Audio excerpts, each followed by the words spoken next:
তো আমরা যা ভাবি সেটি যে খুব ভালো সেটি কিন্তু না।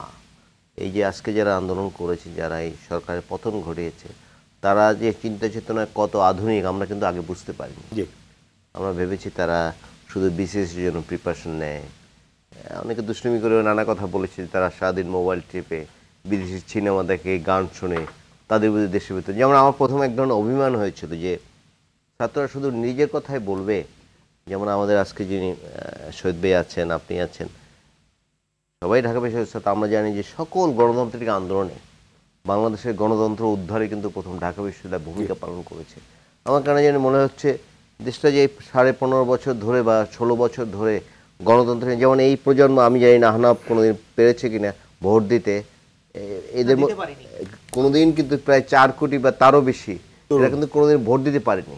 সুতরাং এরা একটু গণতন্ত্রের জন্য কথা বলছে না। কারণ শেষ পর্যন্ত দেখলাম যে আমাকে অনেকে টকশোতে বলেছে ছাত্ররা, এবং এটা কিন্তু ব্যাপক প্রচার শুরু হয়েছিল যে ছাত্ররা তাদের দাবি থেকে সরে এসছে, তারা পলিটিক্যাল হয়ে গেছে। সেটি ভাবার কিন্তু কোনো কারণ নাই। যখন ওরা 9 দফা বাদ দিয়ে 1 দফায় চলে আসলো, তখন আমার খুব ভালো লেগেছে, না শেষ পর্যন্ত ছাত্ররা গণতন্ত্রের কথা বলছে।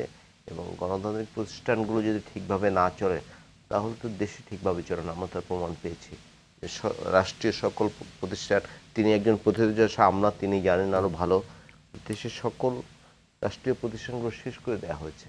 এখন ধরুন তিনিও একজন ক্যাডার, আমি জানি না আবেদ আলী সাহেবের মাধ্যমে কতজন ক্যাডার হয়েছে, তিনিও একজন ক্যাডার, এবং ক্যাডারদের আচরণও কিন্তু আমরা টের পেয়েছি। আপনি দেখুন যে বাংলাদেশে অনেক ডিসি সাহেব, এসপি সাহেব, ওসি সাহেব এরা কিন্তু সরাসরি নৌকার পক্ষে ভোট চাচ্ছে, এবং অনেক জায়গায় ইভেন যিনি পদত্যাগী আইজিপি তিনিও কিন্তু আপনার যে ভাষণগুলো দিয়েছেন মনে হচ্ছে একজন আওয়ামী লীগের নেতার মতো। এই আন্দোলনের মধ্যে ভাষণ দিয়েছেন, এবং তিনি, এবং আমার ধারণা পৃথিবীর কোথাও পুলিশ ফোর্সের প্রধান এইভাবে কথা বলে কিনা। অনেকে আমার দেখলে কিন্তু খুব ভদ্রলোক মনে হয়। আমি খুব বিস্মিত হয়েছে ওনার ভাষণ শুনে। ভদ্রলোকের বেশে এই কাজগুলো হয়েছে 15 বছর ধরে। তো ওরা যে আন্দোলন করেছে, এখন তাদের দেশ গঠনে ভূমিকা রাখতে হবে বলে মনে করি। এবং আমি খুব এবার খুব আশাবাদী হয়েছে। মাঝে মাঝে চিন্তা করি যে এই দেশটিতে আর থাকবো না, কিন্তু এখন মনে হচ্ছে এই দেশটি বোধহয় বসবাস যোগ্য করবে। কারণ আপনি দেখুন যে সাম্প্রতিক তৎপরতা চলছে পুলিশ নিয়ে কোথাও, কিন্তু আইনশৃঙ্খলা খুব বেশি ভেঙে পড়েনি। কিন্তু ইভেন ধরুন আমেরিকার মতো ফার্স্ট ওয়ার্ল্ডের কান্ট্রি, আপনি ইংল্যান্ড বলুন, ওয়েস্টার্ন ইউরোপ বলুন,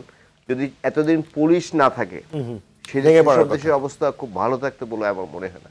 কিন্তু বাংলাদেশের অবস্থা কিন্তু ওরা ভালো রেখেছে, এবং যানজট অনেক কমে গেছে।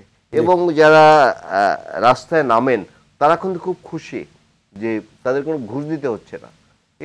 এটি খুব পজিটিভ ব্যাপার। তো এইসব নিয়ে আমরা খুব খুশি। আমরা আশা করতে চাই যে বাংলাদেশ সামনের দিকে এগিয়ে যাবে। কারণ আমাদের যে মানুষ আসে আমরা অনেক সময় সংকট মনে করি, বাট এটি কিন্তু সম্পদেও পরিণত হতে পারে।